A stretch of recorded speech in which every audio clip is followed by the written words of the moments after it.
चलिए क्या क्या कर लिया था उसमें बताओ। सर्कुलर मोशन के एग्जाम्पल क्या होते हैं, उसके बाद रिलेशन क्या होता है लीनियर और एंगुलर में, क्या रिलेशन होता है, क्या क्या फॉर्मूले होते हैं उसके, है ना। जैसे 3 इक्वेशन होती हैं एक्सेलरेशन कांस्टेंट के लिए, ऐसी सर्कुलर में क्या इक्वेशन होती हैं, और फिर उनकी यूनिट क्या होती है और डायरेक्शन क्या होती है। इतना सारा काम कर लिया था भाई, ठीक है क्या। अरे सही, चलिए देखिए, हाँ कुछ एक दो क्वेश्चन देखते हैं उसके बाद आगे चलेंगे। फाइन, देखिए कोई चीज़ मान लीजिए ओमेगा नॉट एंगुलर वेलोसिटी से कोई चीज़ घूम रही है। वो देखिए तुमने, जैसे सीडी देखी, सीडी या डीवीडी, वो डीवीडी प्लेयर के अंदर होती है, फिर वो घूमती रहती है ऐसे करके, ठीक है ना। फिर कहीं जाके सेट होती है, ये वो धीरे धीरे करके स्लो डाउन होती होगी, या जब आप उसे ऑफ करते हो तो फिर वो स्लो डाउन होकर तब वो खुलता है, बाहर निकलती है। तो ऐसे करके अगर ये घूम रही है ओमेगा नॉट एंगुलर वेलोसिटी से, और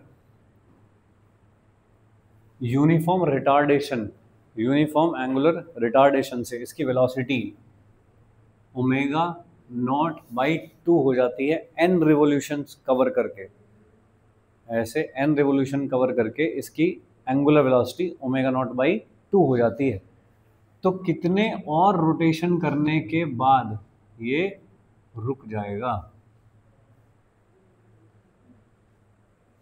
क्वेश्चन समझे हो? ओमेगा नॉट एंगुलर वेलोसिटी से एक डिस्क घूम रही है और एन रिवोल्यूशन कंप्लीट करने के बाद उसकी angular velocity omega naught by 2 हो जाती है। तो कितने और रोटेशन करने के बाद रुक जाएगी? ठीक है। और इस सब केस में क्या चीज कांस्टेंट है? अल्फा इज कांस्टेंट, ठीक है जी। अब आप ओमेगा को ओमेगा नहीं वी समझ लो, मान लो, ठीक है ना। तो क्या चीज की बात हो रही है? वी बाई 2 हो जाता है, फिर वो चीज रुक जाती है, ठीक है। और अल्फा क्या है? कांस्टेंट। तो वो 3 इक्वेशन वो काम आएंगी, उनमें से कौन सी इक्वेशन काम आ सकती है यहाँ पे बताइए। क्या मैं टाइम पूछ रहा हूँ? पहली इक्वेशन में क्या होता है? Velocity and time. तो टाइम तो नहीं पूछ रहा मैं यहाँ पे, ठीक है। मैं क्या चीज़ पूछ रहा हूँ यहाँ पे? कितने रोटेशन करके रुक जाएगी? रोटेशन का मतलब एंगल, और एंगल ही क्या होता है? डिस्प्लेसमेंट होता है एंगुलर का, ठीक है। तो थर्ड इक्वेशन के हिसाब से होगा काम। तो थर्ड इक्वेशन कैसे लिखी जाती है? Omega naught square plus 2 alpha theta, ऐसे लिखी जाती है। पहले इस वाले केस के लिए काम करेंगे। इस केस के लिए ओमेगा नॉट बाई 2 हो जाती है angular velocity is equal to omega not square plus 2 alpha and theta. Theta में क्या लिखा जाए बताइए? कितने रोटेशन होते हैं? कितने रोटेशन करके ओमेगा नॉट बाई 2 हो जाती है वेलोसिटी? एन रोटेशन करके। एक रोटेशन में कितना एंगल घूमा जाता होगा? 360, यानी कि 2 पाई। तो 2 पाई इंटू एन, इतना एंगल घूम गया क्या? बोलो, सही है। चलिए थोड़ा सा सॉल्व कर लेते हैं इसको। ओमेगा नॉट स्क्वायर बाई 4, ये ओमेगा नॉट स्क्वायर, इसको माइनस करके इधर ही ले लूँ, is equal to 2 alpha 2 n pi, ऐसा, ठीक है। ये सॉल्व हो गया, कितना आ जाएगा? 3 omega not square by 4। Fine, और क्या नेगेटिव भी आएगा? ये नेगेटिव आने का मतलब क्या है? अल्फा नेगेटिव है, स्पीड कम होती जा रही है, तो अल्फा नेगेटिव होना चाहिए, सही बात। ओके, ये तो हुआ पहला पार्ट। आगे वाले पार्ट पे चलते हैं कि कितने और रोटेशन करने के बाद ये फाइनली रुक जाएगा। तो फिर रोटेशन और एंगुलर वेलोसिटी की बात हो रही है, तो कौन सी इक्वेशन? वंस अगेन यही वाली इक्वेशन। तो फिर से यही वाली इक्वेशन लिखी आपने। तो फाइनली आप क्या करवाना चाहते हो? इसको रोकना चाहते हो, कितना है ना। तो कितना थीटा चलेगा इस बार, ये पूछा गया आपने को। तो ओमेगा क्या हुआ है? 0। ये कितनी हो चुकी है? Omega naught by 2। अब तो यहाँ से लेके यहाँ तक के लिए सॉल्व कर रहा हूँ ना, तो इस बार इनिशियल वेलोसिटी कौन गिनी जाएगी? ओमेगा नॉट बाई 2 का square plus 2 alpha theta dash, नया वाला थीटा। अब कितने रोटेशन करके रुकेगी? तो ये कितना हो गया दोस्त? Omega not square by 4 is equal to 2 alpha theta dash, एक नेगेटिव साइन के साथ, ठीक है। क्या मैं यहाँ से अल्फा की वैल्यू निकाल के, क्योंकि मुझे सवाल में अल्फा दिया ही नहीं हुआ, मुझे अल्फा की वैल्यू निकाल के यहाँ से इसमें रख दूँ क्या? तो थीटा डैश निकल जाएगा, उससे नंबर ऑफ रोटेशन निकाल लूँगा कितना है। या फिर आप इस थीटा डैश को क्या कह सकते हो कि एक रोटेशन कितना होता है, 2 pi into n dash. Rotation पूछे ना मुझे तो कितने होंगे, तो नए वाले रोटेशन कितने होंगे, 2 pi into n dash. N dash की वैल्यू निकालनी है तुमको, तो दोनों इक्वेशन को डिवाइड कर दो। तो भाई इन दोनों इक्वेशन को, इसको और इसको डिवाइड कर देता हूँ। 3 omega not square by 4 is equal to 2 alpha 2 pi n, ऐसा। और दूसरी equation omega not square by 4, और ये कितना, 2 अल्फा 2 पाई एन डैश। ठीक है, तो देखो कौन कौन साफ हो जाएगा भाई। कितना बचा यहाँ से, 3, और ये 2 अल्फा और 2 पाई भी साफ हो गया, तो कितना हो गया, एन अपॉन एन डैश। तो एन डैश कितना हो गया भाई, एन बाई 3।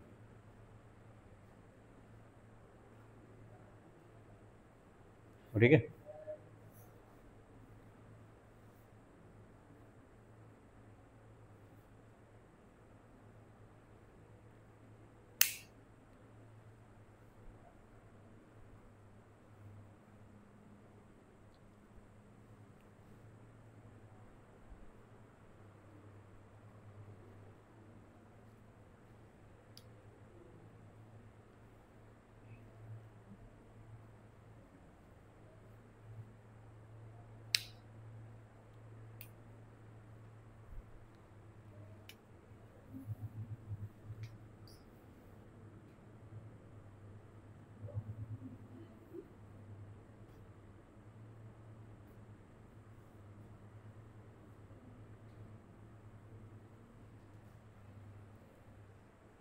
देखिए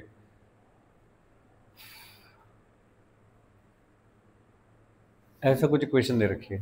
ठीक है, इक्वेशन देख के क्या लग रहा है तुमको, ये यूनिफॉर्म एंगुलर एक्सेलरेशन है, नॉन यूनिफॉर्म एंगुलर एक्सेलरेशन है।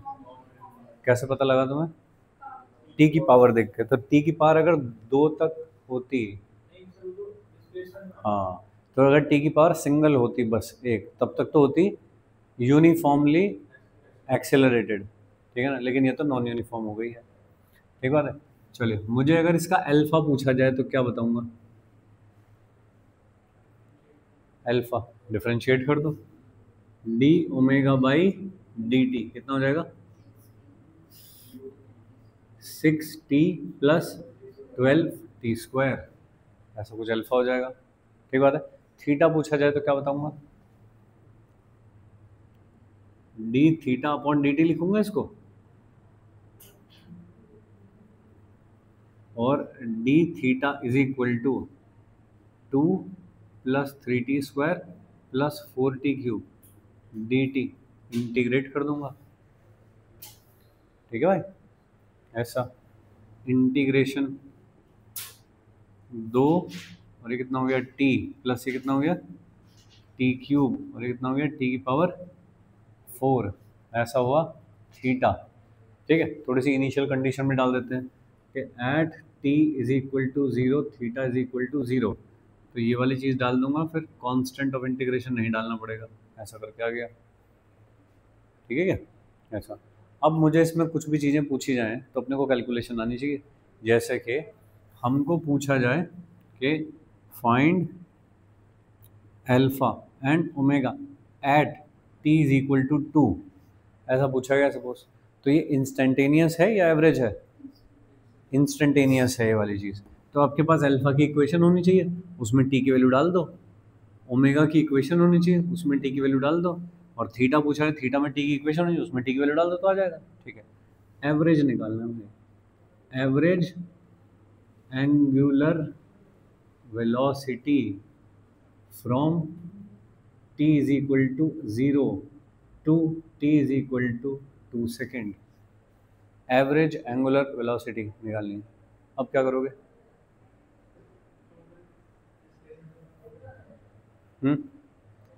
क्या फॉर्मूला लिखोगे, सही सही, बढ़िया बढ़िया बढ़िया। हमको निकालना है एवरेज, क्या चीज़ है ये, ओमेगा। तो ओमेगा एवरेज निकालना है मुझको। ओमेगा एवरेज का फॉर्मूला क्या होता है, dt, ऐसा होता है। ठीक है, तो थीटा एक सिचुएशन और दूसरी सिचुएशन, यानी कि फाइनल माइनस इनिशियल, और टाइम एक सिचुएशन माइनस दूसरी सिचुएशन, ऐसा।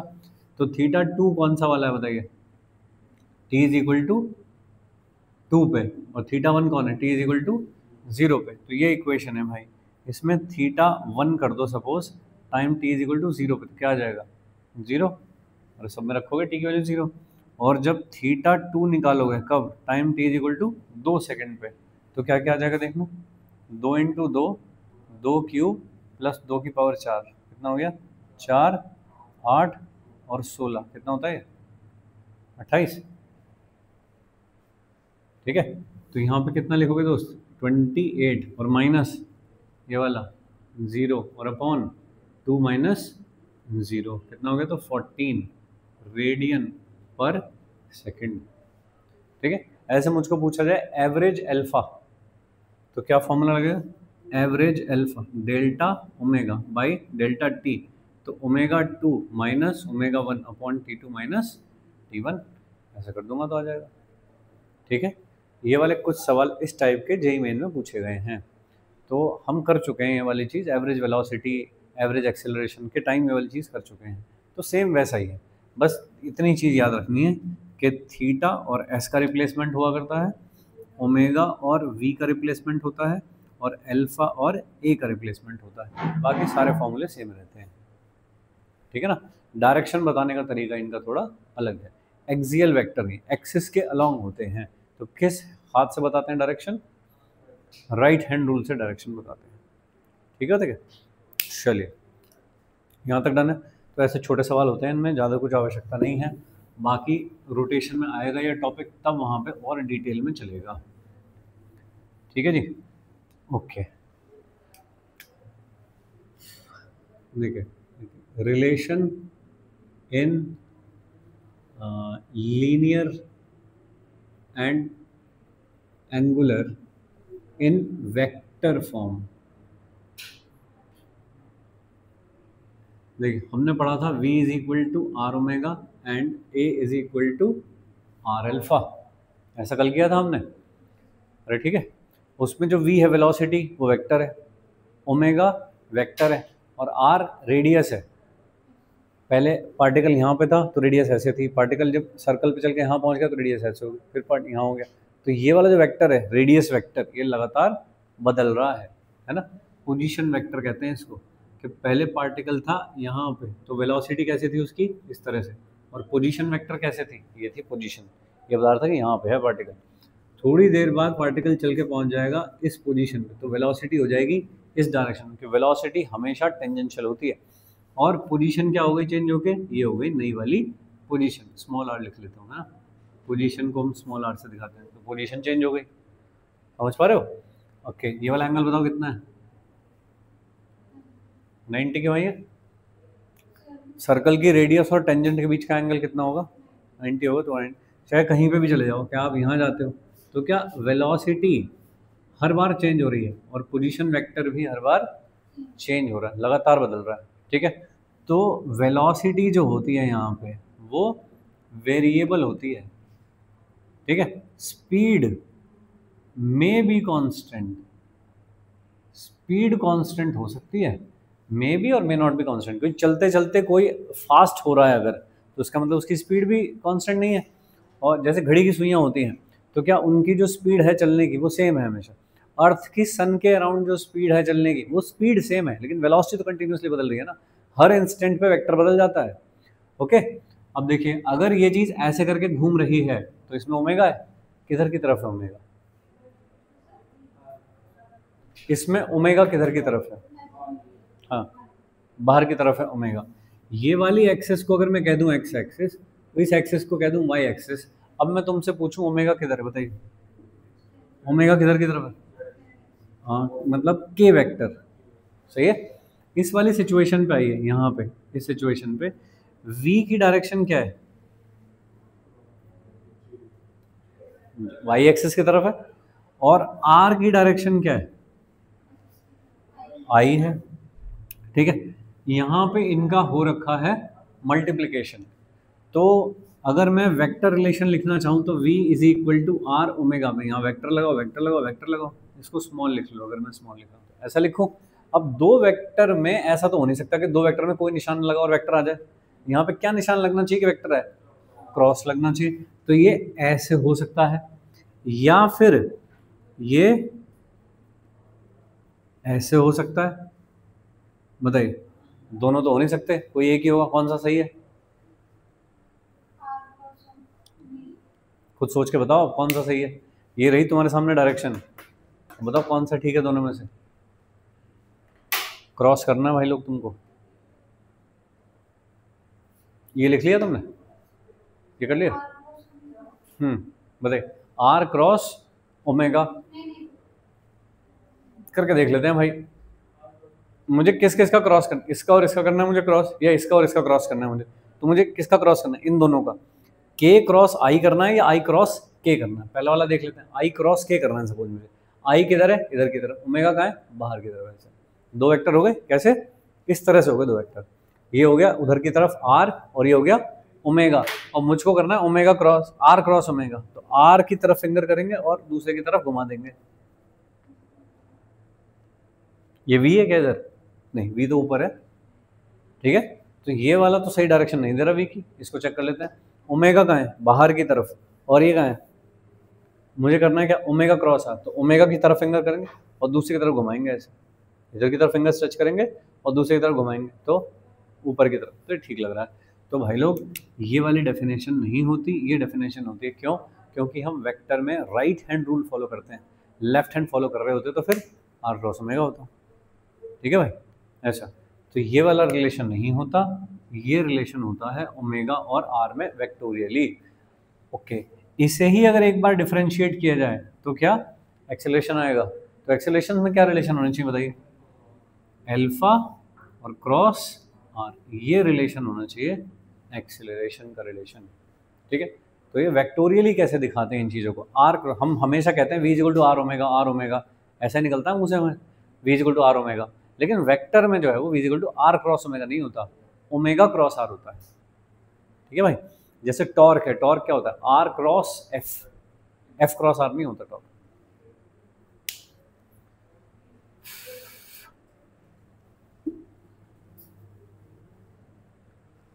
चलो नोट करो, आगे चलते हैं।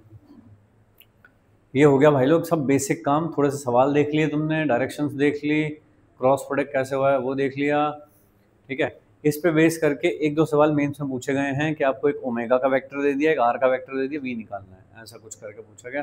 तो कर पाओगे, क्रॉस प्रोडक्ट है, सिंपल।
इस वाले मॉड्यूल में सर्कुलर मोशन नहीं है। ठीक है, मतलब अलग से पूरा चैप्टर बना के दे रखा होगा अगले वाले मॉड्यूल में सर्कुलर मोशन का। ठीक है भाई लोग, मैं तब तक तुम्हें क्वेश्चंस की शीट दे दूंगा पूरी एक, जिससे आप ये कर पाओगे। HC वर्मा में सर्कुलर मोशन का चैप्टर है अलग से पूरा। ठीक है, वो कर सकते हो, और एक शीट में भेज दूंगा, वो कर सकते हो। कितने दिनों, किस चैप्टर की? आज आज कर सकते हैं सारे?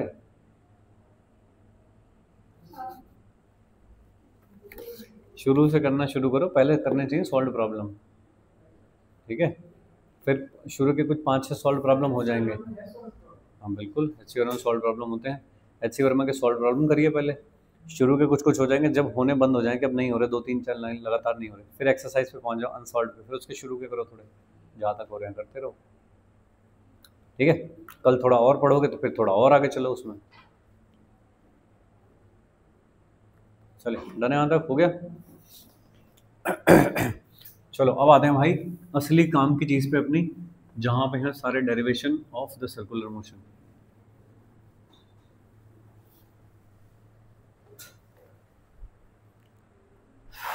ठीक है, देखिए पार्टिकल चल रहा है सर्कुलर पाथ पे, कुछ एक्सिस बना देता हूँ कि एक्स एक्सिस है सपोज, ये वाली एक्सिस वाई एक्सिस है, बाहर की तरफ जेड एक्सिस हो रही, बना नहीं पाऊंगा, ऐसे लिख देता हूँ तो, ठीक है जी।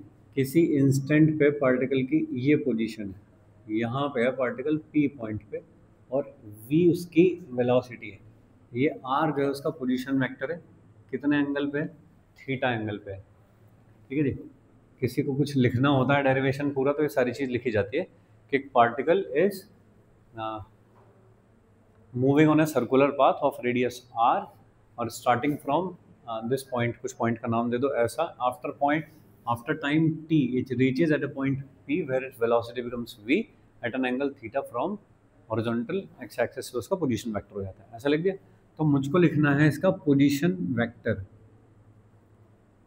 Position vector of particle at time t, ऐसा लिखा मैंने। तो बताओ पोजीशन वेक्टर क्या लिखा जाएगा? पोजीशन वेक्टर में क्या क्या लिखा जाता है? एक्स कंपोनेंट लिखा जाता है कितना है, और वाई लिखा जाता है। ये वाली चीज़ कितनी है बताओ? आर कॉस थीटा, तो ये हो गया आर कॉस थीटा, और ये वाला कितना है? R sine theta. अब बताइए आर कैसे लिखोगे? R cos theta i cap और plus r sine theta j cap, सही है क्या? इसमें से आर अगर मैं कॉमन भी ले लूँ अंदर, क्या बचेगा? Cos theta i plus sign theta j, सही है। इस वेक्टर को देखो, ये वाला जो वेक्टर है अंदर अंदर जो लिखा हुआ, ये कैसा वेक्टर है? मैग्नीट्यूड बताओ इसका कितना है? मैग्नीट्यूड कितना है इसका? सिर्फ इसका कितना मैग्नीट्यूड है? 1 cos square plus sine square का अंडर रूट, तो 1 होता है, ठीक है। 1 जिन वेक्टर के मैग्नीट्यूड होते हैं उनको क्या कहते हैं? यूनिट वेक्टर है ये वाला जो वेक्टर है वो यूनिट वेक्टर है। तो मैं इसे ऐसे भी लिख सकता हूँ आर, और मैं इसे ऐसा कह रहा हूँ, इस तरह से नया नोटेशन दे रहा हूँ ऐसा कि this is a unit vector along radius, इसलिए छोटा सा आर लिखा है यहाँ पे, ठीक है। यहाँ पे छोटा सा लिख दो एक आर, ये क्या चीज़ है? Unit vector along radius r, radius r क्या लोगे, यानी पोजीशन का यूनिट वेक्टर है ये, सही है क्या? ओके, पोजीशन वेक्टर का क्या करें कि वेलोसिटी आए? एक बार डिफरेंशिएट करें इसको, इसको करूंगा डिफरेंशिएट, या फर्स्ट इक्वेशन को करूंगा डिफरेंशिएट। तो ये वाली इक्वेशन को हम बोल रहे हैं कि हम करेंगे differentiating with respect to time, तो क्या आ जाएगा? D r by d t, ठीक है, d r by d t, ये क्या चीज़ हो जाएगी? वेलोसिटी। अब आगे चलो, यहाँ करना है डिफरेंशिएशन। अब आर तो कांस्टेंट चीज़ है, रेडियस है वो तो सब जगह पे, एंगल ही तो बदल रहा है उसका, रेडियस तो कहीं पे भी चले जाओ सब जगह पे सेम ही रहेगी पूरी। तो आर का तो कोई डिफरेंशिएशन नहीं होना, कॉस का डिफरेंशिएशन होना है। क्या होता है बताओ? माइनस साइन थीटा, ठीक है। आगे चलो, आर इसका differentiation are cos theta j, ऐसा, सही है। ये है वेलोसिटी, ठीक है जी। किसके रेस्पेक्ट में किया है आपने डिफरेंशिएशन? टाइम के रेस्पेक्ट में, लेकिन यहाँ पे वेरिएबल कौन था? थीटा, तो क्या इसका डिफरेंशिएशन नहीं होगा? क्या होगा? D theta by d t भी लिखा जाएगा यहाँ पे, तो ये into d theta by d t i और ये into d theta by d t j. अब बताइए d theta by d t क्या होता है? ओमेगा। तो क्या ये हो जाएगा आर और ओमेगा, आर और ये चीज omega sine theta i plus r omega cos theta j. सही। इसमें से अगर मैं आर और ओमेगा को कॉमन ले लूँ तो क्या बचेगा अंदर? Minus sign theta i plus cos theta j. ये क्या चीज़ आई? Velocity vector. ठीक है, फिगर देखो जरा ध्यान से, वेलोसिटी किधर की तरफ देख रही है? अगर मैं यहाँ पे एक लाइन ऐसे ड्रॉ करूँ तो बताओ ये वाला एंगल कितना होगा? थीटा। और मैं अगर इस लाइन को ऐसे बढ़ा दूँ और ऊपर तो ये वाला एंगल कितना होगा? भाई ये हुआ 90 माइनस थीटा, ये वाला तो ऊपर का बचा थीटा। अरे सही बोल रहा हूँ? ठीक है। या फिर थोड़ा लॉजिक से देखो कि ये था रेडियस, ये वाला इनिशियली ऐसे थी रेडियस, तो वेलोसिटी कहाँ थी? ऐसे 90 पे थी ना इससे। अब रेडियस ऐसे घूम गई, कितना घूम गई? थीटा। अरे वाला तो ये कितना घूम गया होगा? देखना कितना घुमा होगा ये। इसके साथ वेल्डिंग है इसकी, तो ऐसे तो ये कैसे घूम गया? तो ये कितना घूम गया? पहले कैसे देख रहा था? ऐसे। अब कहाँ देख रहा है? ऐसे। तो वर्टिकल से कितना घूम गया? थीटा। तो लॉजिक से देख सकते हो ऐसे। डन बात है? अरे सही है, फाइन। और इस डायरेक्शन को देखो जरा, ये क्या है? अगर मैं इस v के कंपोनेंट करूं तो ऊपर क्या कंपोनेंट आएगा बताओ? कॉस। कॉस लगा हुआ ऊपर ही वाला, है ना? ये एंगल कुछ नहीं है यहाँ पे। और इधर क्या कंपोनेंट आएगा? साइन। तो ये वाला कंपोनेंट किधर की तरफ जा रहा है? माइनस एक्स एक्सिस की तरफ जा रहा है। ये रहा माइनस साइन थीटा। ये वाला कंपोनेंट क्या आएगा? साइन आएगा ना वाला। तो क्या आ रहा है? Minus sine. और इधर क्या आ रहा है? Cos j. Cos j. सही। ये क्या चीज बता रही है? तो सिर्फ डायरेक्शन। ये वेक्टर कैसा है? मैग्नीट्यूड कितना है इसका? यूनिट वेक्टर है ये, तो सही है। तो वेलोसिटी एक्चुअली मैग्नीट्यूड में कितनी है? ये वाली चीज क्या हुई? वेलोसिटी का मैग्नीट्यूड। और ये वाली चीज क्या हुई? डायरेक्शन। तो मैं थोड़ा सा अलग तरीके से लिख रहा हूँ इसको, ई टी ऐसा, है ना? ई टी क्या चीज है? ई टी इज, वहां पे क्या लिखा था? Unit vector. Unit vector along कहाँ? वेलोसिटी। और वेलोसिटी हमेशा कैसी रहती है? टेंजेंट के अलोंग, टेंजेंशियल। तो ये जो यूनिट वेक्टर है ये कहाँ का है? यूनिट वेक्टर अलोंग टेंजेंट, है ना? टेंजेंट। टेंजेंट का यूनिट वेक्टर है ये, क्योंकि तो मतलब वेलोसिटी हमेशा कहाँ रहती है? टेंजेंट के अलोंग रहती है। तो टेंजेंट के अलोंग यूनिट वेक्टर हो गया। ठीक बात है। तो एक तरह से वेलोसिटी की डायरेक्शन हमेशा कैसी है? टेंजेंशियल। कौन सी डायरेक्शन में? Minus sign theta i plus cos theta जी। ठीक है। इसमें थीटा की वैल्यू डालोगे तो तुरंत तुम्हें समझ में आ जाएगा कि वेलोसिटी किधर की तरफ देख रही है। जैसे कि अभी वेलोसिटी है मान लीजिए यहाँ पे, और ये आधा आधा राउंड घूम जाए ऐसे करके, तो वेलोसिटी क्या हो जाएगी? माइनस जे में हो जाएगी वेलोसिटी। करके देखना, आधा राउंड घूमने का मतलब कितना? Theta pi. यहाँ डालना पाई। साइन पाई कितना होता है? 0। और कॉस पाई कितना होता है? -1। तो ये तो हो गया 0, ये हो गया -1, साथ में कौन था? जे। तो किधर हो गया? माइनस जे। अगर ये 90 घूम जाए यहाँ से ऐसे यहाँ, तो वेलोसिटी कहाँ देख रही होगी? इधर की तरफ। सही। माइनस आई में देख रही होगी वेलोसिटी। चेक करना, साइन 90 1, साथ में माइनस है तो माइनस आई, और कॉस 90 किधर देख रही है? तो ये हमेशा वेलोसिटी की डायरेक्शन बता रहा है किधर। ये समझ रहे हो? वो यूनिट वेक्टर वेलोसिटी की डायरेक्शन बता रहा है हमेशा। तो ठीक है, यहाँ तक समझे? हम जो है बहुत डिटेल में कर रहे हैं ये वाला काम। नॉर्मली जनता इस चीज़ के फॉर्मूले लिख लेती है और उससे कर लेती है बस। ठीक है जी। हम भी बाद में फॉर्मूले ही याद करेंगे, वही रटेंगे फॉर्मूले, लेकिन हम देख रहे हैं कि सारा काम चलता कैसे है। बंद कर दे? नहीं, ये स्पीड कम कर दूं? जगह बदल ले। इधर आ जा, आगे आ जा, यहाँ पे नहीं आती, यहाँ पे सिर के ऊपर से जाएगी हवा। हाँ यहाँ पे आ जा।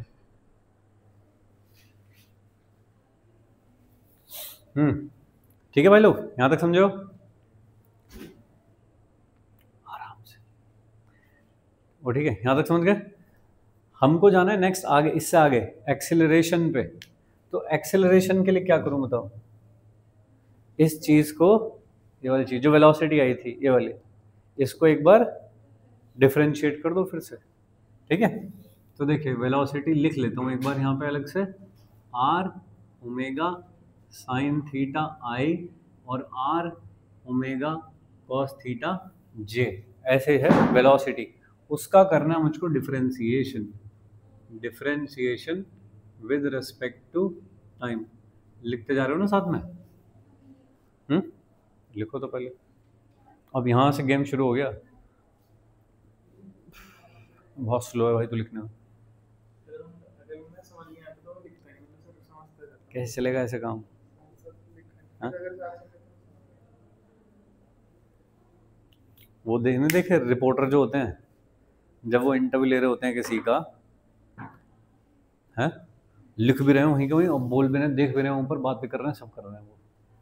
ठीक है कि नहीं? एक मिनिस्टर तो कुछ भी बोल बाल के निकल जाएगा, उससे तुमको एक रिपोर्टर को 4 सवाल पूछने हैं, वो सारा डेटा जो उसने बोला वो रिकॉर्ड करना है, लिखना है, सवाल कैसे करेगा वो?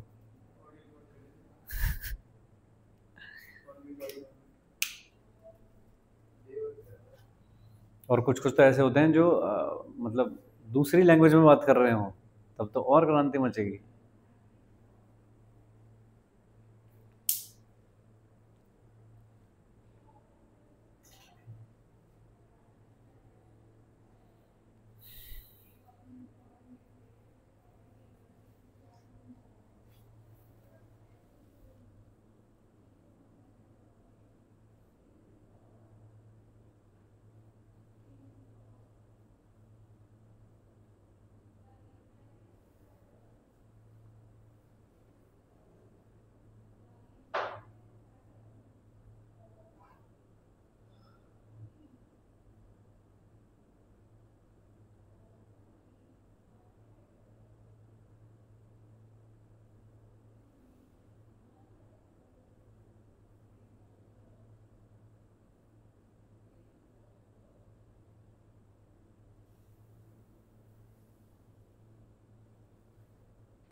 डन। डिफरेंशिएट करो with respect to time, velocity को एक बार फिर, तो क्या आएगा? D v upon d t क्या होता है दोस्त? एक्सीलरेशन। ठीक है क्या? अब जो सामने ये चीज़ रखी है इसको जरा ध्यान से देखो, इसमें क्या क्या रखा है? इसका होना है डिफरेंशिएशन। आर है, ओमेगा है और थीटा का एक फंक्शन है। ठीक है, इसमें आर जो चीज़ है वो तो रेडियस है, वो तो कांस्टेंट रहती होगी। ओमेगा कांस्टेंट रहता होगा? रह भी सकता है, रह भी सकता है, नहीं भी रह सकता। थीटा तो वेरी कर ही रहा है, इसका मतलब इस वाली चीज़ में 2 वेरिएबल हो सकते हैं, ऐसा समझेगा? ओमेगा कांस्टेंट रह भी सकता है, जैसे पंखा चल रहा है अभी कांस्टेंट स्पीड पे चल रहा है। ठीक है, फिर मैं बढ़ा दूंगा तो ठंड लगेगी, तो ओमेगा बढ़ जाएगा फिर। ठीक है भाई, तो ओमेगा वेरिएबल हो भी सकता है, नहीं भी हो सकता। एक गाड़ी है अभी जस्ट वो चलना शुरू किया, तो ड्राइवर स्पीड बढ़ा रहा है, तो क्या पहिए की स्पीड घूमने की बढ़ रही होगी?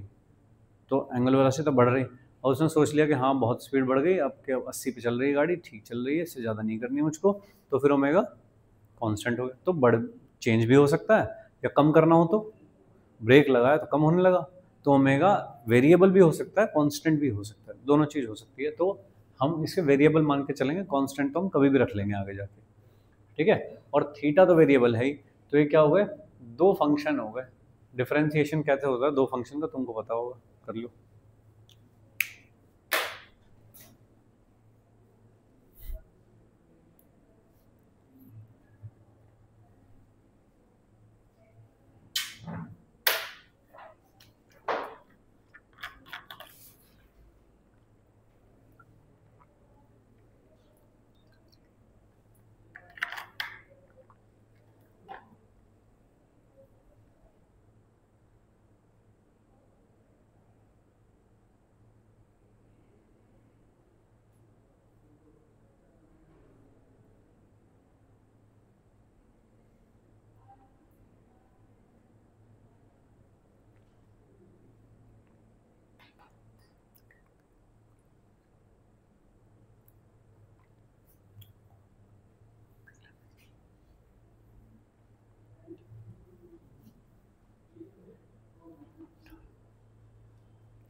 ठीक है, नेक्स्ट उसमें भी फर्स्ट एंड सेकंड होगा। आर को बाहर रख लेते हैं,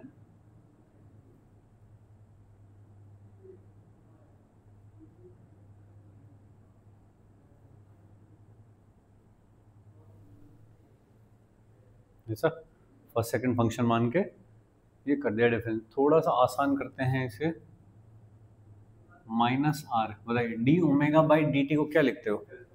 अल्फा लिखते हो, तो इसे क्या लिख दो? Alpha sine theta plus omega, इसको क्या लिखते हो? Omega square cos theta i plus alpha cos theta minus omega square sine theta j. ऐसा चलेगा। अब कुछ कुछ ऐसा लग रहा है कुछ सेपरेट हो सकती हैं कुछ चीज़ें, कुछ तो एक टर्म्स आ रहे हैं जिनमें आर अल्फा आ रहा है, दो टर्म ऐसे आ रहे हैं जिनमें ओमेगा स्क्वायर आ रहा है। अलग अलग कर लेते हैं। आर अल्फा वाला देखो, ये वाला term minus r alpha sine theta i, ये वाला टर्म पहला वाला minus r alpha sine theta i. इधर देखो r alpha cos theta j, तो plus r alpha cos theta j, ये तो एक ग्रुप हो गया जिनमें आर अल्फा आ रहा हो। ठीक है, बाकी देखो ये वाला देखो कितना बनेगा, minus r omega square cos theta j, minus r omega square cos theta j, और minus r omega square sine theta i cos theta i, और r square sine theta j. इसमें से माइनस को अगर मैं बाहर ही रख लूँ तो ये प्लस हो जाएगा। सही बात, चलेगा। It all done. ये है, ये वाला एक्सेलरेशन का नाम ध्यान रखना, ये क्या है? Net acceleration. फाइनल क्या एक्सेलरेशन है, वही एक्सेलरेशन है। ठीक है, इसे थोड़ा सा रीडेबल फॉर्मेट में लेके आते हैं। आर अल्फा को अगर मैं बाहर कर दूं तो minus sign theta i plus cos theta j, सही। और ये माइनस आर ओमेगा स्क्वायर को अगर मैं बाहर लिख दूं तो cos theta i plus sign theta j, ऐसा। ठीक है, थोड़ा सा अरेंजमेंट चल रहा है बस, है ना। एक डिफरेंशिएशन किया और फिर थोड़ा सा अरेंजमेंट चल रहा है। अब अरेंजमेंट खत्म हो गया। अब देखिए ये वाली जो चीज़ है ये कहीं देखी हुई है क्या? ईटी। और दूसरी वाली ई आर, थोड़ा सा और छोटा हो जाएगा। क्या लिखूँ इसे? आर अल्फा, ये क्या हो गया? ईटी, सही है। माइनस आर ओमेगा स्क्वायर, ये क्या है? E R. ये ई टी ई आर क्या है? यूनिट वेक्टर्स, टेंजेंट के अलोंग और रेडियस के अलोंग। ठीक है, आर अल्फा ई टी ऐसा प्लस आर ओमेगा स्क्वायर, और मैं इसे ऐसा लिख रहा हूँ, माइनस उसके साथ ले रहा हूँ अंदर। ठीक है जी, ये हुआ एक्सेलरेशन। अगर ये एक्सेलरेशन है तो भाई ये भी एक्सेलरेशन है और ये भी एक्सेलरेशन है, दोनों। ये कौन सा एक्सेलरेशन है? ये किस डायरेक्शन में देख रहा है? ये टेंजेंशियल डायरेक्शन में। भाई ये वाली जो डायरेक्शन थी वो कौन सी डायरेक्शन है? यूनिट वेक्टर अलोंग टेंजेंट है ये ईटी, तो फिर टेंजेंशियल डायरेक्शन में देख रहा है, इसका मतलब वेलोसिटी के अलोंग देख रहा है ये। तो कौन सा एक्सेलरेशन हुआ? Tangential acceleration. ये वाला किधर है? रेडियस वेक्टर है ई आर। रेडियस वेक्टर कैसा होता है? ये है रेडियस वेक्टर, ओरिजिन से लेके पॉइंट पी की तरफ जो वेक्टर, वो है रेडियस वेक्टर। लेकिन ये क्या कह रहा है? उस वेक्टर का उल्टा, यानी कि किधर देख रहा है ये? ऐसे। किधर देख रहा है? Towards centre. तो ये कौन हुआ भाई? Centripetal acceleration. तो दो टाइप के एक्सेलरेशन हो गए, एक तो है टेंजेंशियल और एक है सेंट्रीपेटल। तो इसको मैं दिखाऊंगा ऐसे, ए टी टेंजेंशियल एक्सेलरेशन, और प्लस इसको क्या दिखाऊंगा? ए सी सेंट्रीपेटल एक्सेलरेशन, और उनसे बनता है नेट एक्सेलरेशन। जो टोटल एक्सेलरेशन है वो दो पार्ट में होता है, टेंजेंशियल एक्सेलरेशन और सेंट्रीपेटल एक्सेलरेशन। उन दोनों का क्या? Vector summation, not summation, vector summation is called net acceleration. हाँ, मुझे बता क्यों दुखी है तू? यहाँ तूने D theta by d T छोड़ दिया है ना, सही है। नहीं नहीं नहीं, सॉरी सॉरी, ये तो तुमने ओमेगा के रेस्पेक्ट में किया है ना। हाँ, यहाँ नहीं लिखना था ये। ठीक है, चलो आगे चलो, अगला वाला टर्म ये वाले का करना है। नहीं नहीं, इसी में प्लस करके इस वाले का करना है। अभी तुमने पहले का किया ना बस ये वाला, तो इसी में प्लस करके इस वाले का करना है। अरे कितना साफ साफ लिखा है मैंने, देख रहा है तू?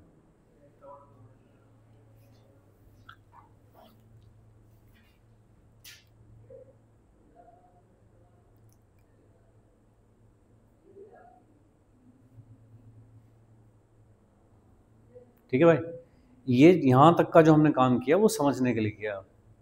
ठीक है, क्या समझ में आया कि आता कहाँ से है? अब इससे आगे का जो काम है वो है क्वेश्चन सॉल्व करने के लिए। अब रटने वाली चीजें आएंगी कुछ कुछ, यहाँ तक अगर आप समझ गए हो तो।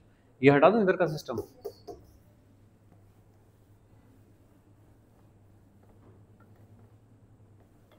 अब देखो, दो प्रकार के एक्सेलरेशन आ रहे हैं, कौन कौन सा?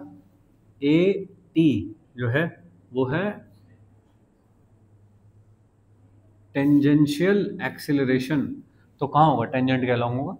ए सी कौन सा एक्सेलरेशन है? सेंट्रीपेटल। सेंट्रीपेटल क्यों है इसका नाम? क्योंकि ये टुवर्ड्स द सेंटर है ये। ठीक है क्या? किधर है? टुवर्ड्स द सेंटर, इसलिए इसका नाम है सेंट्रीपेटल एक्सेलरेशन। और भी नाम होते हैं इसके, और दूसरा नाम क्या होता है? Radial acceleration. और भी नाम होता है इसका नॉर्मल एक्सेलरेशन। ठीक है, वेलोसिटी के नॉर्मल है ये, नॉर्मल मतलब परपेंडिकुलर है, तो नॉर्मल एक्सेलरेशन। रेडियस के अलोंग है इसलिए रेडियल एक्सेलरेशन। सेंटीपिटल क्योंकि सेंटर की तरफ है। तो ऐसे तीन नाम चलते हैं नॉर्मली इसके, तीनों चलते हैं, तीनों याद रखने चाहिए। ठीक है, टेंजेंशियल का यही नाम चलता है, टेंजेंशियल एक्सेलरेशन, जो कि वेलोसिटी के अलोंग हो।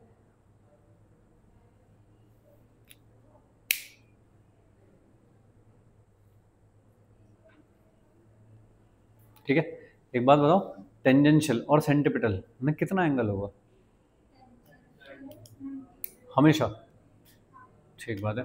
अगर ये कोई सर्कल है सपोज ऐसे, तो यहाँ पे पार्टिकल है, तो ये किधर देख रहा होगा? ए सी सेंटर की तरफ देख रहा होगा, तो टेंजेंशियल कहाँ हो सकता है?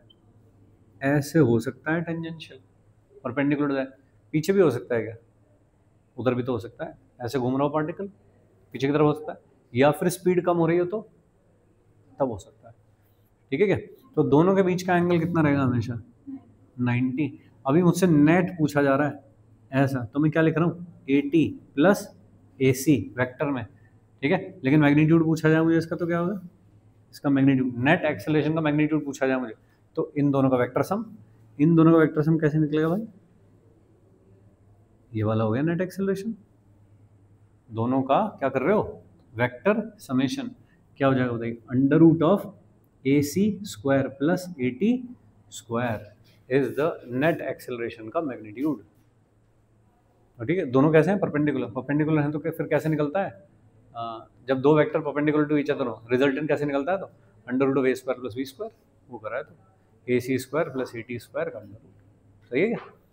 तो यहाँ से देखिए कुछ कुछ फॉर्मूले आने शुरू हो रहे हैं कि अगर कोई मुझे दोनों एक्सेलरेशन देके नेट एक्सेलरेशन पूछे तो कैसे निकलता है। ठीक है, अब इन पे आते हैं एक एक पे कि टेंजेंशियल क्या काम करता है, सेंटीपिटल क्या काम करता है।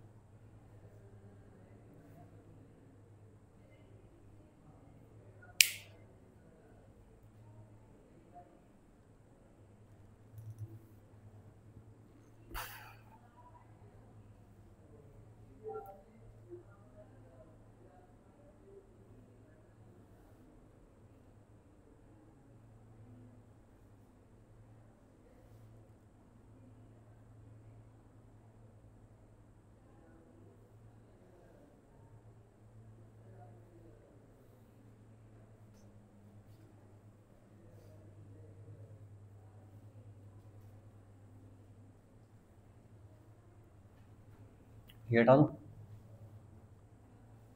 और ये वाला हटा दूँ?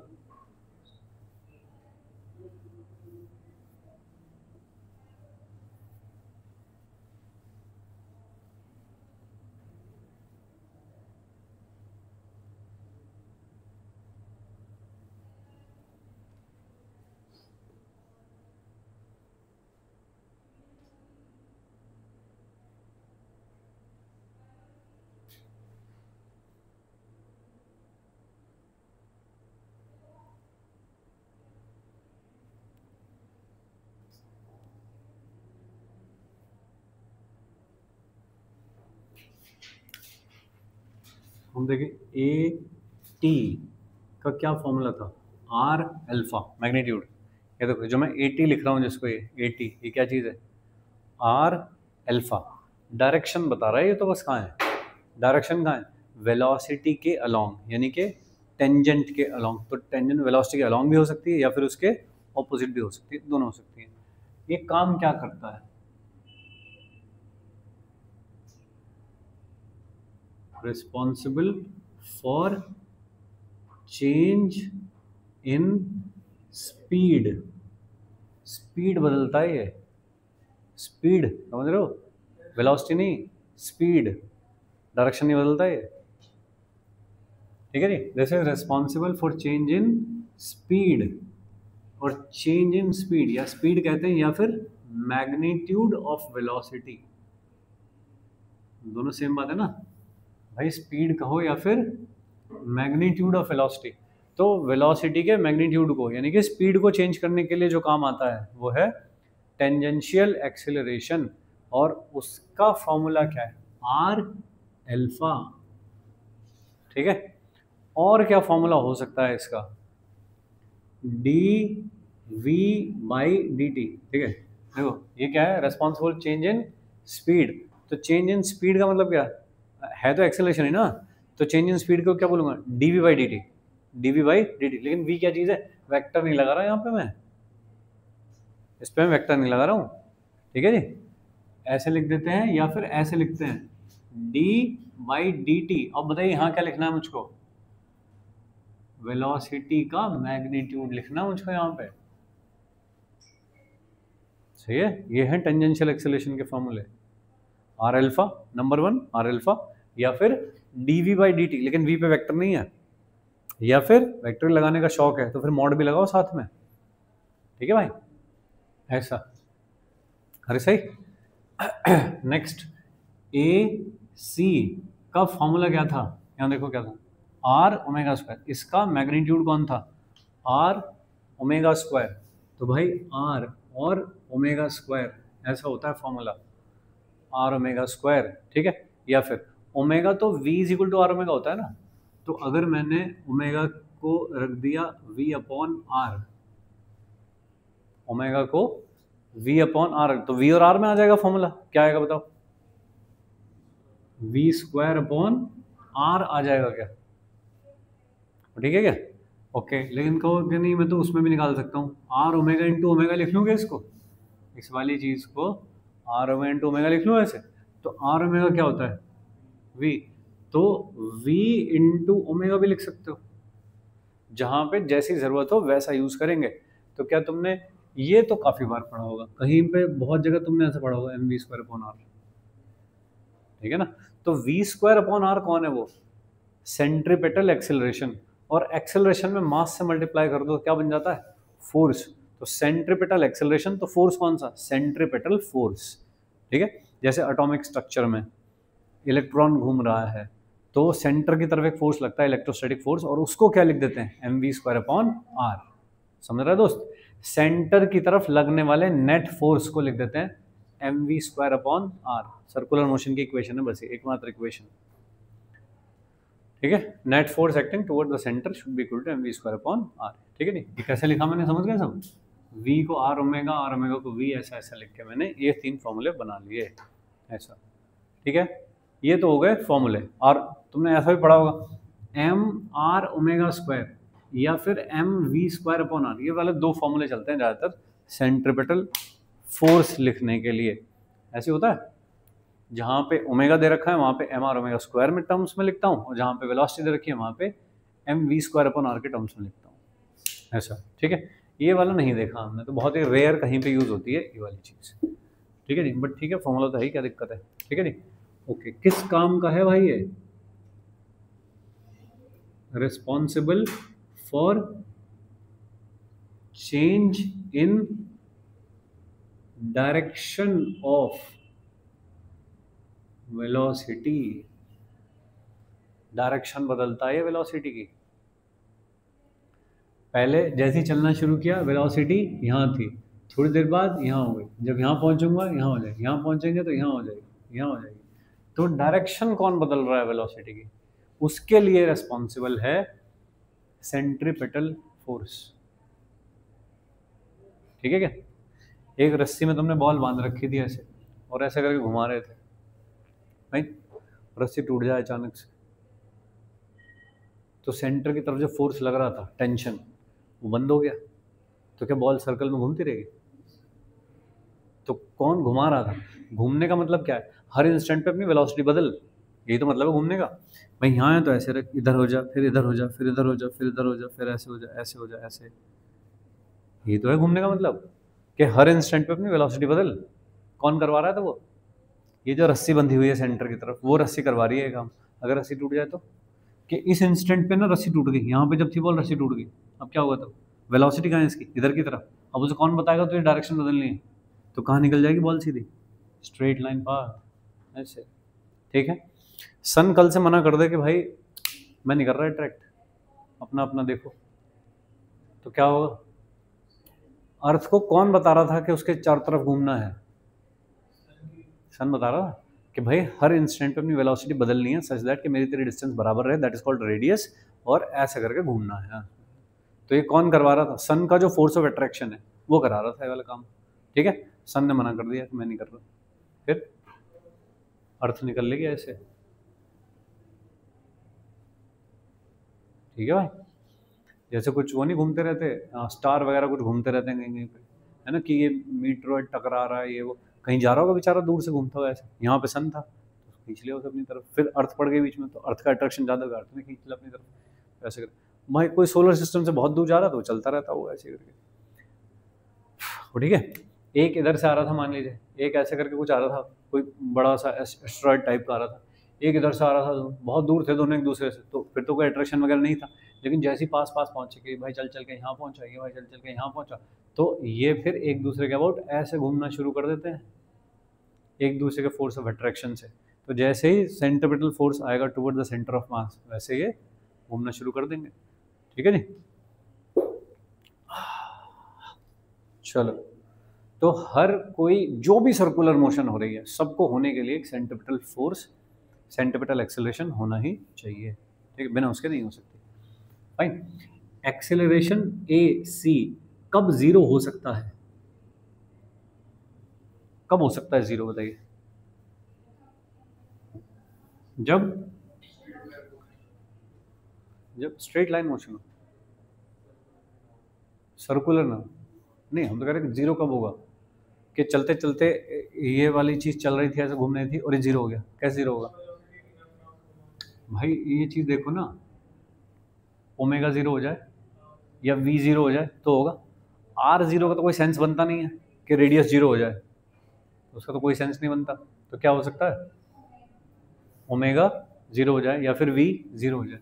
ठीक है, if a c is equal to zero then v is equal to zero, velocity zero हो गई, वेलोसिटी जीरो हो गई तो ओमेगा भी जीरो हो गया, मतलब वो चीज रुक गई है। जब रुक गई है तो फिर किस बात की डायरेक्शन बदली जा रही है? ठीक है ना, तो सर्कुलर मोशन चलती रहे तब तो ये होगा। ठीक है जी, तो ये कुछ खास केस नहीं बन रहा अपने लिए। If a t is equal to zero, a t zero है, इसका मतलब क्या होता है? अल्फा जीरो है। ठीक है, अल्फा जीरो है, ठीक बात है। फिर इसका क्या मतलब है?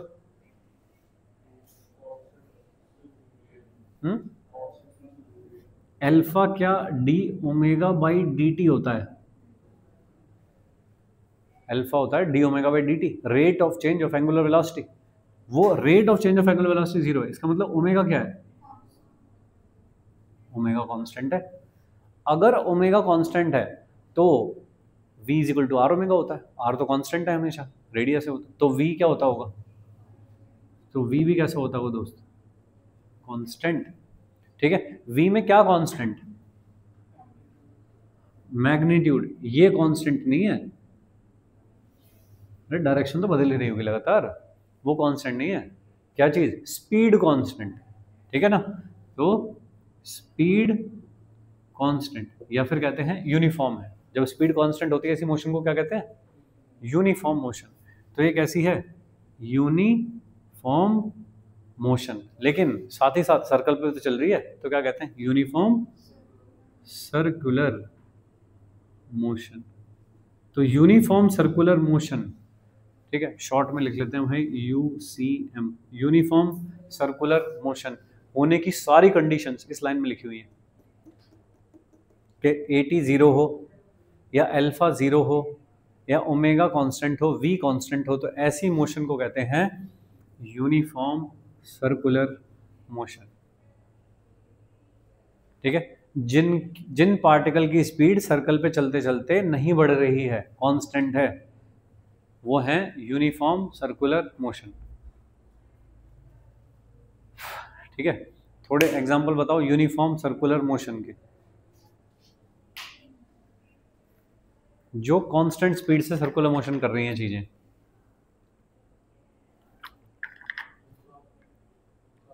पंखा चल रहा है, बिल्कुल सही बात है। पंखा अगर एक पर्टिकुलर स्पीड पे चल रहा है तो चल रहा है उसी स्पीड पे, तो क्या उसके पार्टिकल्स की वेलोसिटी, कोई वेलोसिटी तो बदल रही है लेकिन स्पीड चेंज हो रही है क्या? नहीं, उसका जो आउटर मोस्ट पॉइंट है उसकी स्पीड देखो तो हमेशा कांस्टेंट है।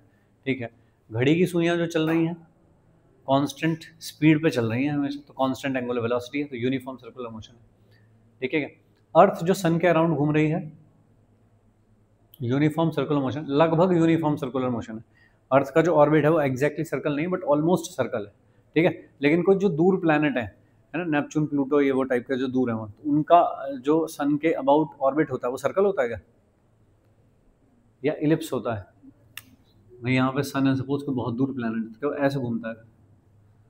ठीक है ना, तो उसकी जो स्पीड है फिर वो घटती बढ़ती रहती होगी, जब दूर रहता है तो कम रहती है स्पीड, जब पास होता है तो ज़्यादा हो जाती है। लेकिन यहाँ पे जो अर्थ घूम रही है वो सर्कल में घूम रही है, तो अर्थ की जो मोशन है ना, वो यूनिफॉर्म सर्कुलर मोशन है सन के अबाउट। ठीक है जी, तो यूनिफॉर्म सर्कुलर मोशन में क्या खास बात होती है वो समझ गए? स्पीड कांस्टेंट रहती है, ओमेगा कांस्टेंट रहता है, या अल्फा 0 होता है, AT 0 होता है, उनको कहते हैं यूनिफॉर्म सर्कुलर मोशन। ठीक बात। अगर यूनिफॉर्म नहीं है, अगर यूनिफॉर्म नहीं है तो क्या होता होगा, स्पीड बढ़ती होगी। ठीक है जी, तीसरा केस कि अगर स्पीड बढ़ रही है, स्पीड बढ़ रही है, तो बताओ AT कहाँ होना चाहिए? वेलोसिटी के डायरेक्शन में होना चाहिए AT, तो AT कहाँ होना चाहिए? AT is along the direction of velocity. वो सही है क्या? मतलब ऐसे पार्टिकल चल रहा है, चलते चलते उसकी स्पीड बढ़ रही है, इसका मतलब धक्का भी लग रहा है पीछे से। एक कार है मान लीजिए, सर्कुलर ट्रैक पे चल रही है ऐसे, और वो एक्सिलरेट भी कर रहा है ड्राइवर चलते चलते। ठीक बात है, तो वो एक्सेलरेशन कम हो, वेलोसिटी की डायरेक्शन में हो, तभी तो एक्सेलरेट करके स्पीड बढ़ पाएगी। ठीक है क्या? ओके, तो स्पीड अगर बढ़ रही है तो AT कहाँ होना चाहिए? Along the direction of velocity होना चाहिए। ये बात को एक बार दिखा भी देते हैं सर्कल पे कि ये देखिए, यहाँ पे थी कोई चीज़, उसकी वेलोसिटी थी ऐसे, उसका सेंट्रिपिटल एक्सेलरेशन तो सेंटर की तरफ ही होगा। टेंजेंशियल किधर है? अगर ये स्पीड बढ़ रही है तो बढ़ रही है ये स्पीड, तो टेंजेंशियल एक्सेलरेशन किधर होगा? AC के अलोंग होगा टेंजेंशियल एक्सेलरेशन। रिगम समझे क्या? वो ठीक है। अब देख, नेट कहाँ होगा? ऐसे। ठीक है, समझ पाए हो? ओके, दूसरा वाला केस, अगर स्पीड डिक्रीज हो रही है तो AT कहाँ है? AT is opposite, opposite to the direction of velocity.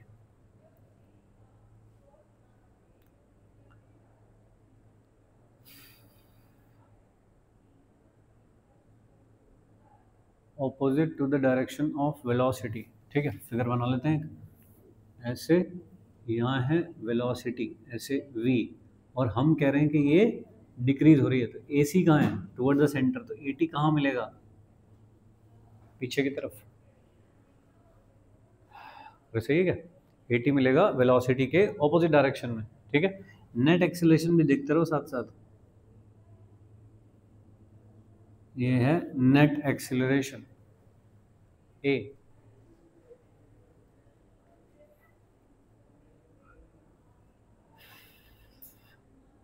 ठीक है जी, और तीसरा ये वाला केस और बना देता हूँ एक, ऐसा पार्टिकल है यहाँ पे, ऐसे चल रहा है, अब सर्कल पे चल रहा है तो एसी तो होना ही चाहिए, तो एसी तो है, एटी कहाँ है, ये वाला केस पूछ रहा हूँ, एटी कहाँ है, जीरो, एटी अगर जीरो है तो नेट एक्सेलरेशन कौन है, यही है बस।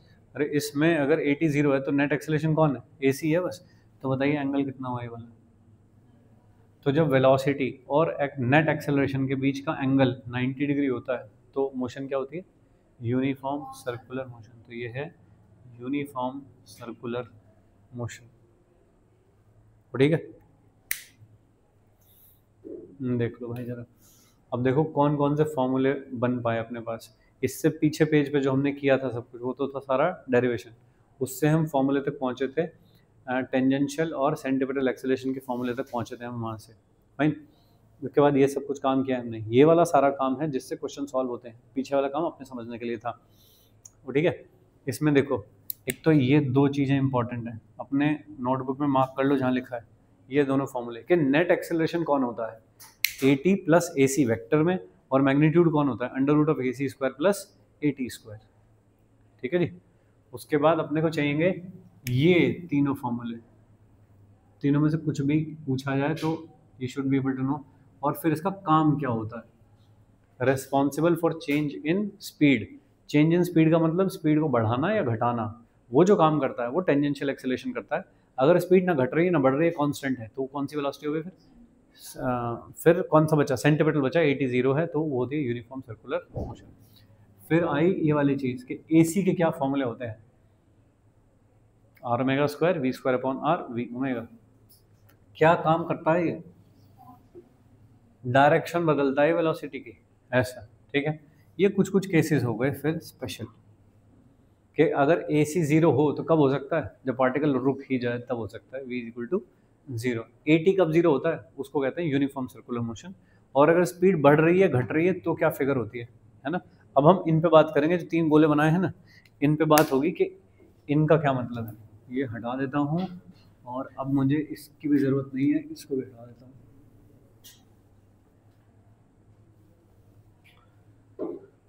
ठीक है भाई लोग, अब देखो वो जो सबसे पहला वाला बनाया है, जैसे ही मुझे कहीं दिखाई दे, देखिए मैंने पहला वाला कैसे बनाया, ऐसे है वेलोसिटी, ए सी है इधर की तरफ और ए टी है इधर की तरफ, ऐसा बनाया ना मैंने पहले, फर्स्ट वो वाला उधर, ठीक है। इससे ये बस ये देख के तुम्हें क्या इन्फॉर्मेशन मिल रही है बताइए, वेलोसिटी के बारे में, स्पीड के बारे में क्या इन्फॉर्मेशन मिल रही है, बढ़ रही है, क्यों, क्योंकि ए टी उसके अलोंग है। नेट एक्सेलरेशन कहाँ पे आया इन दोनों से, ये है क्या नेट एक्सेलरेशन, बोलो ये तो है। अब देखो मैं यहाँ से कुछ कुछ चीज़ें गायब कर रहा हूँ, देख रहे हो फिगर,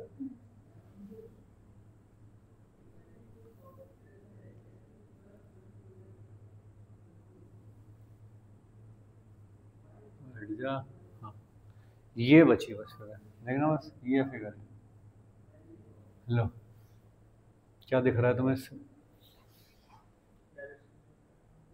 अब इससे समझ में आ रहा है ये क्या मोशन है, बताओ। वो तीन फिगर देखो, उसमें तुम्हें क्या क्या नोट करना है, नेट एक्सेलरेशन वेलोसिटी, बताओ नेट एक्सेलरेशन वेलोसिटी के बीच का एंगल क्या है, एक्यूट एंगल। यहाँ पे वेलोसिटी और नेट एक्सेलरेशन के बीच का एंगल क्या है, ऑब्ट्यूस एंगल। और यहाँ पे वेलोसिटी और नेट एक्सेलरेशन के बीच का एंगल यही है नेट एक्सेलरेशन, क्योंकि 80 तो जीरो है, 90, फाइन। इसका मतलब जो वेलोसिटी और एक्सेलरेशन के बीच का angle, angle between velocity and net acceleration if acute, अगर एक्यूट एंगल है तो वो कैसी है, उसमें स्पीड के बारे में क्या बता पाओगे, क्या है वो, सर्कुलर मोशन है विद इंक्रीजिंग स्पीड, बोलो। अगर एंगल एक्यूट एंगल है तो कैसी मोशन है, सर्कुलर है विद इंक्रीजिंग स्पीड, ठीक है जी। इफ ऑब्ट्यूस तो कैसी है,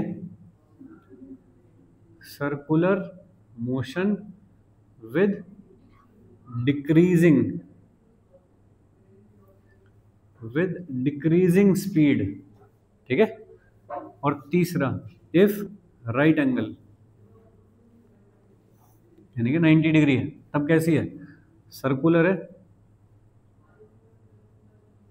circular motion with constant speed, UCM, uniform circular motion, ठीक है जी। सिर्फ एक्सेलरेशन और वेलोसिटी के बीच के एंगल को देख के ये बताना कि कैसी मोशन, ठीक है। जैसे कि अब देखो, ये है वेलोसिटी, ये है एक्सेलरेशन, ये वाला एंगल है मान लीजिए थीटा, ठीक है। बताइए कैसी मोशन है, इसमें स्पीड बढ़ रही है घट रही है? बढ़ रही है, एक्यूट एंगल है, बढ़ रही है, सही है, ओके। अगर ऐसा होता वेलोसिटी एक्सेलरेशन थीटा एंगल है, बताइए घट रही है। और अगर कहीं ऐसा है velocity acceleration right angle constant speed है, यूनिफॉर्म सर्कुलर मोशन, ठीक है जी। ये बिल्कुल फाइनल स्टेप पे चल रहे हैं हम, बोलो भाई।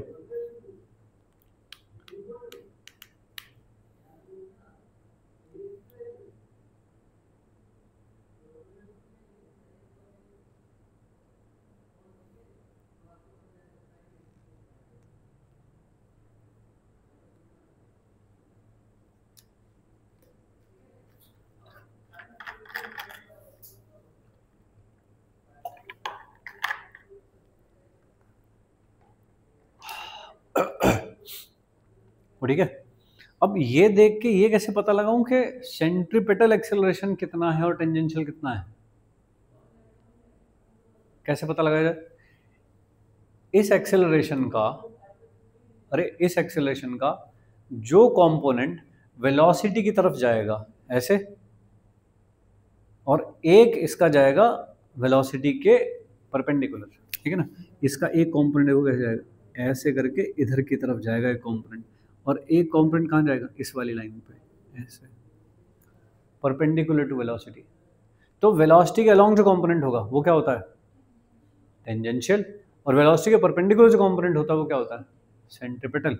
तो बताइए टेंजेंशियल एक्सेलरेशन क्या है इसका, ये cos थीटा, और सेंट्रीपिटल एक्सेलरेशन क्या है इसका, ए साइन थीटा। बोलो समझो क्या? ओके, ऐसे इधर आओ, वेलोसिटी के अलोंग जो कंपोनेंट जाएगा, देखना अगर मैं इस लाइन को ऐसे पीछे खींच दूँ तो क्या ये वाला एंगल थीटा होगा, तो ए का जो कंपोनेंट इधर की तरफ जाएगा ऐसे, ए कॉस थीटा, वो क्या बनेगा, टेंजेंशियल, वेलोसिटी के अलोंग जो पैरेलल एंटी पैरेलल जो भी होता है, और एक जाएगा इस डायरेक्शन में, वो क्या होगा, ए का साइन थीटा, ठीक है। तो इसमें ए टी क्या हो गया, ए कॉस थीटा, और ए सी क्या हुआ, ए साइन थीटा, ऐसा तो सही बात। और इसमें बताइए ए का जो कंपोनेंट वेलोसिटी की तरफ जाएगा कितना होगा, वो ए कॉस 90 जीरो, यानी कि इसमें ए टी कितना है, जीरो, और ए सी कौन है, ए ही ए सी है, इसमें है ही नहीं दूसरा कंपोनेंट जो आता हो। तो ये है यूनिफॉर्म सर्कुलर मोशन।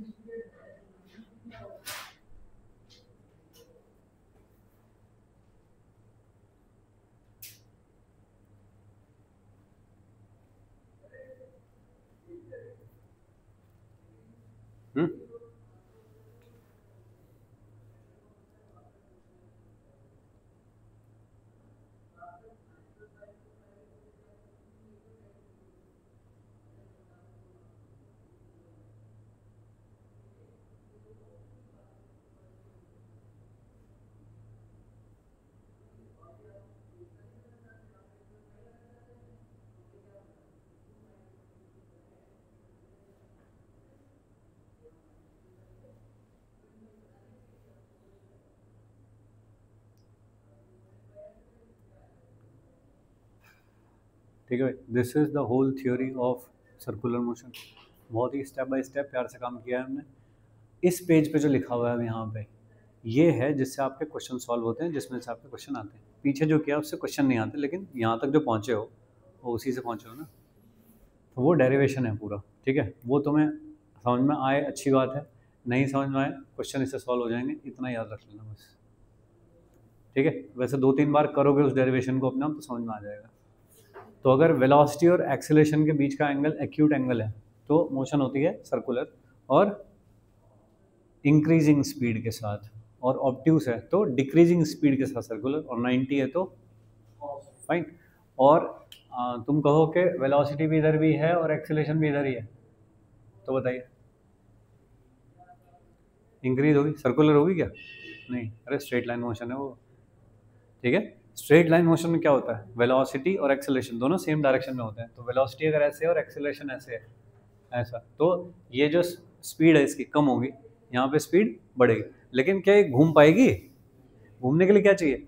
वेलोसिटी के परपेंडिकुलर डायरेक्शन में एक्सेलरेशन चाहिए घूमने के लिए, वहाँ नहीं है, समझ रहे हो क्या? तो यहाँ पे आ सकता है वेलोसिटी के परपेंडिकुलर डायरेक्शन में कंपोनेंट, यहाँ पे आ सकता है, इसमें आ सकता है वेलोसिटी के परपेंडिकुलर डायरेक्शन में कंपोनेंट, ये वाला, इसमें तो है ही परपेंडिकुलर, ठीक है, उसमें तो नहीं हो सकता, तो वो मोशन सर्कुलर नहीं है, स्ट्रेट लाइन मोशन है वो। जब भी वेलोसिटी और एक्सेलरेशन के बीच में कोई एंगल आ जाएगा तो मोशन हो जाएगी सर्कुलर, ठीक है। जैसे कि ये क्वेश्चन पूछा गया है एडवांस में एक बार कि एक है भाई पेंडुलम ऐसे, इसको थोड़ा यहाँ कर दिया ऐसे ऐसे, तो इसकी जो वेलोसिटी है कि यहाँ से चला जा रहा है, इसकी जो वेलोसिटी है वो किधर की तरफ होगी? ऐसे है इसकी वेलोसिटी, तो बताओ एक्सेलरेशन कहाँ होगा इसका? तो 4 ऑप्शन दिए थे और एक्सेलरेशन मार्क करवाने को बोला था आपने, ठीक है। बिल्कुल आसान सवाल था, जितनी इन्फॉर्मेशन अभी आपके पास है इससे आप कर पाओगे, फाइन। जब ये ऐसे नीचे उतर के आ रहा होगा तो बताओ इसकी स्पीड बढ़ रही होगी या घट रही होगी? बोलो, जब ये नीचे उतर के आ रहा है यहाँ से ऐसे, तो स्पीड बढ़ रही होगी घट रही होगी? बढ़ रही होगी, ठीक बात, बढ़ रही है। क्या ये सर्कुलर मोशन है? भले ही छोटा पार्ट ऑफ सर्कल है तो सर्कुलर मोशन। सर्कुलर मोशन में स्पीड बढ़ रही है, एक्सेलरेशन कैसा होना चाहिए? कितने एंगल पे होना चाहिए? एक्यूट पे होना चाहिए। अब ये क्योंकि सर्कल में चल रहा है तो सिर्फ इधर की तरफ एक्सेलरेशन हो जाए ए, पॉसिबल है क्या? नहीं। अगर तो बस ये एक्सेलरेशन होता फिर तो भाई कांस्टेंट होती स्पीड, तुम कह रहे हो बढ़ रही है, तो क्या ऐसा पॉसिबल है कि वेलोसिटी इधर हो और एक्सेलरेशन इधर ही हो बस? तो फिर सर्कुलर कैसे होगी? अगर वेलोसिटी के अलॉन्ग ही एक्सेलरेशन है बस, तो भाई फिर तो स्ट्रेट लाइन होती है, सर्कुलर कहाँ होती है? तो फिर क्या ऐसा है, वेलोसिटी ऐसे है और एक्सेलरेशन कहीं ऐसे है, क्या ये पॉसिबिलिटी है?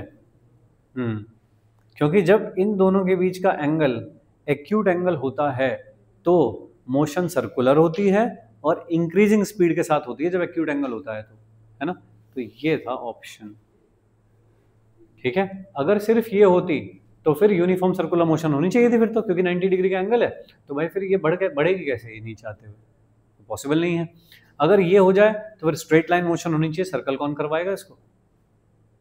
समझ पा रहे हो क्या? तो ये होना चाहिए ऑप्शन जहाँ पे वेलोसिटी और एक्सेलरेशन के बीच का एंगल हो एक्यूट एंगल, जिससे कि स्पीड बढ़े। सिंपल यहाँ से चल रही हैं चीज़ें वाली, ठीक है क्या? चलेगा। एक चीज़ और लास्ट में बता दूं बस तुमको, ये वाले फॉर्मूले पे बेस करके मैं क्या हटाऊं यहाँ से, इधर ही लिख देता हूँ। चलो देखिए, ऐसे कुछ कुछ ट्रिक चीज़ें पूछी जाती हैं कभी कभी कि भाई ए जो है, ए टी जो है वो क्या है, d v upon d t, ऐसा लगा देगा इसके ऊपर। बताइए क्या ये बात सही है? ये बात सही है क्या? नहीं, ये बात सही नहीं है, क्योंकि ए टी क्या होता है, rate of change of speed होता है, rate of change of velocity नहीं होता, ठीक है नहीं? तो ये बात गलत है। ए टी जो है वो है d v by d t, क्या ये सही है? हाँ ये सही है, rate of change of speed होता है ए टी। या फिर कोई कहे ऐसे तो ठीक है, सही है। ये चीज़ क्या है बताओ फिर, d v by d t, ये क्या चीज़ है? नेट एक्सेलरेशन, बहुत बढ़िया लड़के, शाबाश। ये है नेट एक्सेलरेशन, क्योंकि ये क्या चीज़ है, rate of change of velocity. Rate of change of velocity क्या होता है? एक्सेलरेशन। एक्सेलरेशन कौन सा? अब ये कह रहा मैं तो बस डायरेक्शन बदलूंगा, ये कह रहा मैं तो भाई बस मैग्नीट्यूड बदलूंगा, तो पूरा एक्सेलरेशन कौन बदलेगा? नेट एक्सेलरेशन, ठीक है क्या? ये वाला जो नेट एक्सेलरेशन ये दिखा रखा है मैंने। तो जो dv/dt है वो क्या है, rate of change of velocity यानी कि नेट वेलोसिटी, वो क्या होना चाहिए, नेट एक्सीलरेशन a। तो ये वाली जो चीज़ है dv/dt का वेक्टर v, वो तो है नेट एक्सीलरेशन, लेकिन सिंपल अगर ऐसा लिखा है तो वो है सिर्फ टेंजेंशियल एक्सीलरेशन। ठीक है भाई, ये थोड़े असर्शन रीजन टाइप के सवाल होते हैं इस तरह के। चले, यहाँ तक किसी को कुछ डाउट है, समस्या है तो बताओ। नहीं, फाइन। नेक्स्ट क्लास यानी कि कल अपने को करना है रेडियस ऑफ कर्वेचर क्या होती है, जो कि हमें प्रोजेक्टाइल मोशन में ज़रूरत है जिसकी, वो एक छोटा टॉपिक था, उसके चक्कर में हमको ये सब करना पड़ा है। ठीक है भाई, तो कल का अपना टॉपिक होगा रेडियस ऑफ कर्वेचर।